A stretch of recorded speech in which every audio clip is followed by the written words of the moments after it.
چھم چھم رحمتیں برستی ہیں، انوار اترتے ہیں، گناہگاروں کو آتش دوزخ سے نجات بخش دی جاتی ہے۔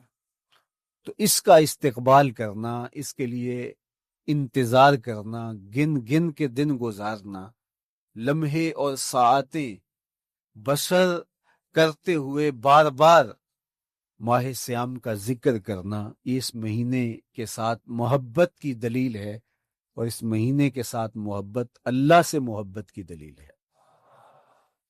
اس لیے اس مہینے کا استقبال کرنا، اس کے لیے تیاری کرنا، اپنے گھر کو صاف کرنا، اس کے لیے اپنی اولاد کے دل میں شوق پیدا کرنا اور ماحول پہلے پیدا کرنے کی کوشش کرنا، تاکہ جو ہی یہ ماہ جلوہ گر ہو تو روزہ رکھنے کا مزاج پیدا ہو چکا ہو، تلاوت کلام مجید کا مزاج پیدا ہو چکا ہو، دیگر نوافل اور اچھے اعمال بجا لانے کی عادت پڑ چکی ہو۔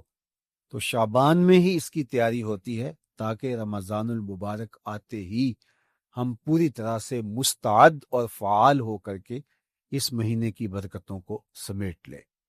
اللہ کے محبوب علیہ السلام نے ارشاد فرمایا کہ جب ماہ سیام آتا ہے فتحت ابواب الجنہ، تو جنت کے 8 دروازے کھول دیے جاتے ہیں۔ جنت تو اللہ جل شانہ کی کرم نوازیوں کا ایک ایسا خوبصورت منظر ہے کہ آج تک نہ کسی آنکھ نے اس کو دیکھا، نہ کسی کان نے سنا، اور نہ اس کا کوئی تصور کر سکتا ہے، ایسی خوبصورت بنائی ہے۔ وہاں کی ہوائیں جب چلتی ہیں تو گرد نہیں اڑتا، کستوری اڑتی ہے۔ وہاں دودھ کی، شہد کی، مائع معین، کوثر، سلسبیل کی نہریں بہتی ہیں، موتی زمرد کے محلات بنے ہوئے ہیں۔ وہ خوبصورت محل اور وہ خوبصورت جنت کا ماحول، لیکن اس کے باوجود اس خوبصورت جنت کو، مرصع جنت کو، نظیف ترین بقعۂ رحمت کو 11 ماہ تک رنگ و روغن کیا جاتا ہے رمضان المبارک کے استقبال کے لیے، اور جب یہ مہینہ آتا ہے تو اس کے دروازے کھول دیے جاتے ہیں، اور جنت کے 8 دروازوں میں سے ایک دروازے کا نام باب الریان رکھا گیا ہے، جو صرف روزہ داروں کے اعزاز و تکریم کے لیے ہے۔ روزہ دار اس دروازے سے گزر کے جنت جاتے۔ تو آپ اندازہ کیجئے کہ اللہ نے اس ماہ مبارک کو کیا عزت دی ہے، کیا پروٹوکول دیا ہے، کیا تکریم بخشی ہے، کہ نبیوں کا امام، امام المرسلین، خاتم الانبیاء، محبوب خدا اس مہینے کے لیے منتظر رہتے کہ یہ مہینہ آنے والا ہے، یہ مہینہ آنے والا ہے۔ حضرت سیدنا سلمان فارسی رضی اللہ تعالی عنہ فرماتے ہیں کہ شعبان کی آخری تاریخ کو حضور نے ایک خطبہ ارشاد کیا۔ بعض علماء نے کہا کہ یہ شعبان کا آخری جمعہ تھا، یا ہو سکتا ہے کہ آخری جمعہ 29 شعبان کو ہی ہو۔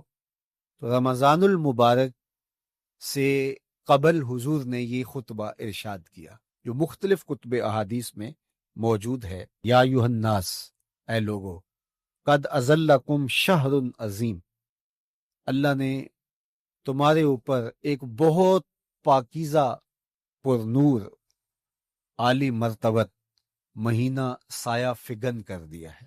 شہر فیہ لیلۃ خیر من الف شہر، اس مہینے میں ایک ایسی رات ہے جو 1000 مہینے سے بہتر ہے۔ جعل اللہ صیامہ فریدہ و قیام لیلۃ تطوع، اس مہینے کے دن کے روزے فرض قرار دیے گئے اور راتوں کا قیام نفل بنایا گیا۔ تراویح کی صورت کے اندر راتوں کے قیام کا ماحول پیدا ہوتا ہے، صلاۃ اللیل پڑھی جاتی ہے، نوافل پڑھے جاتے ہیں کثرت کے ساتھ۔ یہ اس مہینے کی شانیں ہیں، یہ اس مہینے کی رونقیں ہیں۔ اس مہینے میں اللہ تعالیٰ نے خاص کرم نوازیاں عطا کی ہیں اہل ایمان کو۔ وَمَن تَقَرَّبَ فِيهِ بِخَصْلَةٍ مِّنَ الْخَيْرِ كَانَ كَمَنْ أَدَّى فَرِيضَةً فِيمَا سَوَاهُ، ایک نفل کا ثواب ایک فرض کے برابر اس مہینے میں کر دیا جاتا ہے۔ وَمَنْ أَدَّى فَرِيدَةً كَانَ كَمَنْ أَدَّى 70 فَرِيدَةً فِي مَا سَوَاهُ، اور اگر کوئی ایک فرض ادا کرتا ہے تو اس کو 70 فرائض کا ثواب ملتا ہے۔ اس قدر نیکیوں کا اجر بڑھا دیا جاتا ہے، ان کی قیمت بڑھا دی جاتی ہے اس مہینے میں۔ اور پھر ارشاد فرمایا وَهُوَ شَهْرُ الصَّبْرِ، یہ صبر کا مہینہ ہے۔ ہونے کے باوجود بھی انسان تناول نہیں کرتا، ٹھنڈا میٹھا مشروب میسر ہے اور زبان کانٹا بن گئی، حلق خشک ہو گیا، لیکن اس کے باوجود بھی ایک گھونٹ حلق سے نیچے اتارنے کا روادار نہیں ہوتا۔ وضو کرتے بھی احتیاط کرتا ہے کوئی قطرہ آب حلق سے نیچے نہ ٹپک جائے۔ تو یہ صبر سکھاتا ہے، جب ہو بھی تو انسان اس سے گریز کرے، تو جب ہوگا نہیں تو پھر انسان صبر کا عادی بن جاتا ہے، تو یہ صبر کی عادت ڈالتا ہے۔ یہ شہر الصبر ہے۔ پھر فرمایا والصبر ثوابہ الجنہ، اور سنو صبر کا ثواب جنت ہے۔ جو شخص صابر ہوتا ہے اس کا صلہ جنت کی صورت میں عطا کیا جائے گا۔ وشہر المواسات، اور یہ ہمدردی کا مہینہ ہے، باہمی پیار کا مہینہ ہے، الفتیں بانٹنے کا مہینہ ہے، نرم دلی کا مہینہ ہے، ایک دوسرے کے احساس کا مہینہ ہے۔ جب کوئی شخص بھوک اور پیاس کاٹتا ہے تو اس کو پھر محسوس ہوتا ہے، بالخصوص امراء، کہ بھوک کیا بلا ہوتی ہے، اور جو نان شبینہ کو ترستے ہیں اور جنہیں کھانا میسر نہیں آتا ان کی زندگیاں کتنی تلخ ہوتی ہیں۔ تو بھوک اور پیاس احساس پیدا کرتی ہے ان لوگوں کا کہ جو اللہ کی دی ہوئی نعمتوں سے محروم ہیں۔ تو اس لیے یہ ایک قسم کا رحم دلی کا مہینہ ہے، پیار بانٹنے کا مہینہ ہے، یہ الفتیں تقسیم کرنے کا مہینہ ہے۔ وَشَهْرٌ يُزَادُ فِيهِ رِزْقُ الْمُؤْمِنِ، اور یہ ایسا مبارک مہینہ ہے جس میں مومن کا رزق بڑھا دیا جاتا ہے۔ روزہ کھانا بچانے کے لیے یہ اخراجات کم کرنے کے لیے نہیں ہے، بلکہ اس میں آپ کا رزق اور بڑھ جاتا ہے۔ ایسی ایسی نعمتیں کھانے کو ان لوگوں کو بھی نصیب ہو جاتی ہیں عام دنوں میں جو ان کا مقسوم نہیں ہوتی۔ دسترخوان لگتے ہیں، افطاریاں ہوتی ہیں، سحری کے لمحات ہوتے ہیں، کوئی کسی کو ویسے کھانا کھلائے تو اس دسترخوان پہ کھانے کے لیے آنا اس کا اور رنگ ہوتا ہے۔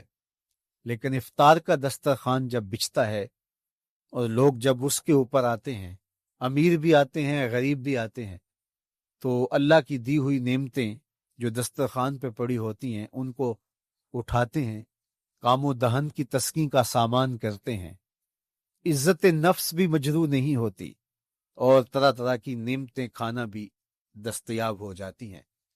تو یہ ایک مہینہ ہے مواسات کا، اس میں رزق بڑھ جاتا ہے، غرباء تک بھی اللہ کی نعمتیں وہ پہنچتی ہیں جو عام دنوں میں ان کو میسر نہیں ہوتی، اور امراء بھی نعمتوں کا لطف لیتے ہیں، نعمتوں کا مزہ انہیں آتا ہے، اس لیے کہ بھوک کاٹنے کے بعد جب ان کو نعمت میسر آتی ہے تو پھر انہیں احساس ہوتا ہے۔ جو شخص ہر وقت سیراب رہتا ہے تو اس کو کیا پتا کہ شدید بھوک کے بعد کھانے کا لطف کیا ہوتا ہے۔ سخت پیاس کے بعد میٹھا اور ٹھنڈا مشروب جب رگوں کو تر کرتے ہوئے معدے تک پہنچتا ہے تو اس کی تراوت، اس کی ٹھنڈک، اس کی لذت، اس کا کیف و سرور، اس کی عذوبت کس طرح راحت بخشتی ہے۔ اسی لیے میرے اور آپ کے آقا و مولا نے ایک دوسرے مقام پہ ارشاد فرمایا للصائم فرحتان، فرحتن عند فطرہ و فرحتن عند لقاء ربہ، روزے دار کے لیے دو خوشیاں ہیں۔ ایک خوشی اسے تب ملتی ہے جب وہ روزہ افطار کرتا ہے، وہ لمحے مسرتوں کے ہوتے ہیں، ایک روحانی احساس ہوتا ہے اتنا لمبا دن، اتنا سخت دن، گرمی کی شدت، مالک تیرا شکر ہے لمحہ اختتام پہنچا اور یہ اتنا لمبا دن تیرے حکم کی تعمیل کرتے ہوئے بسر ہو گیا۔ ایک تو روزہ کھولتے ہوئے وہ ایک سرشاری ہوتی ہے، وہ ایک لذت ہوتی ہے، روحانی تسکین ہوتی ہے۔ آج کل وہ افطار کے دسترخوان لگتے ہیں تو جس طرح ہمارے سارے معاملات جو ہیں وہ ملوث ہو گئے ہیں ریا سے، تصنع سے، اس طرح افطار بھی ایک فیشن کے طور پہ فروغ پا رہی ہے۔ تو اس میں امراء کو اور شخصیات کو بلایا جاتا ہے، اور ایسے لوگ کثرت کے ساتھ ہوتے ہیں جن کا روزہ بھی نہیں ہوتا، تو پھر ظاہر ہے رسمن تو اتنی دیر تک وہ کچھ نہیں اٹھا سکتے جب تک اذان کی آواز نہیں آتی، افطار کے لمحے نہیں آتے۔ تو اس وقت جو روزہ دار ہوتا ہے، جب وہ مشروب لے رہا ہوتا ہے، جب وہ کوئی لقمہ اتار رہا ہوتا ہے، تو اس کی جو فرحت ہوتی ہے، اور جس نے روزہ نہیں رکھا اور وہ بھی افطار کے دسترخوان پہ بیٹھا ہے، تو کیا اس کو کوئی روحانی حظ، کوئی سرور، افطار کے لمحوں کا کوئی لطف مل سکتا ہے؟ وہ بیچارہ کتنا بے چین ہوتا ہوگا کہ یہ شخص ہے، کمزور ہے، سارا دن مزدوری کر کے آیا ہے، اور اس کا بھی تو سارا دن گزر گیا بھوک اور پیاس سے، اور میں صحت مند ہوں اور سارا دن ٹھنڈے ماحول میں رہا ہوں اور مجھے توفیق نہیں ملی، تو وہ گھونٹ کتنے مشکل اس کے لیے ہوتے ہوں گے۔ اور روزہ دار کے لیے کس قدر وہ آسودہ بخش لمحے ہوتے ہیں کہ جب اس کو یہ مسرت ہو رہی ہوتی ہے کہ مالک تیرا شکر، گرم موسم، زباں کانٹا، حلق خشک، اور تو نے تکمیل تک لمحے پہنچائے اور میرا دن خیریت سے گزر گیا، تو وہ اس کے لیے ایک خوشی کا لمحہ، روحانی مسرت کی کیفیت۔ اور دوسری کہ جب وہ ٹھنڈا اور میٹھا مشروب، سارے دن کی سوکھی ہوئی زبان اور خشک حلق، اور انسان کی جو ہے وہ رگیں بھی، انتڑیاں بھی خشک ہو چکی ہوتی ہیں، تو ٹھنڈا اور میٹھا مشروب جب انسان کے معدے کی طرف بڑھ رہا ہوتا ہے، زبان بولے نہ بولے، ایک ایک رواں اللہ کی حمد بول رہا ہوتا ہے، اور تشکر انسان کے رگو ریشہ سے ادا ہو رہا ہوتا ہے، اور اس کی کیفیت، اس کی سرشاریاں، اس کی لذتیں وہ دیکھنے کی ہوتی ہیں۔ تو کہا لسائے میں فرحتان، روزے دار کو تو ایک فرحت اس وقت ملتی ہے اندہ فطر ہی، جب وہ روزہ کھولتا ہے، روحانی فرحت بھی، جسمانی فرحت بھی۔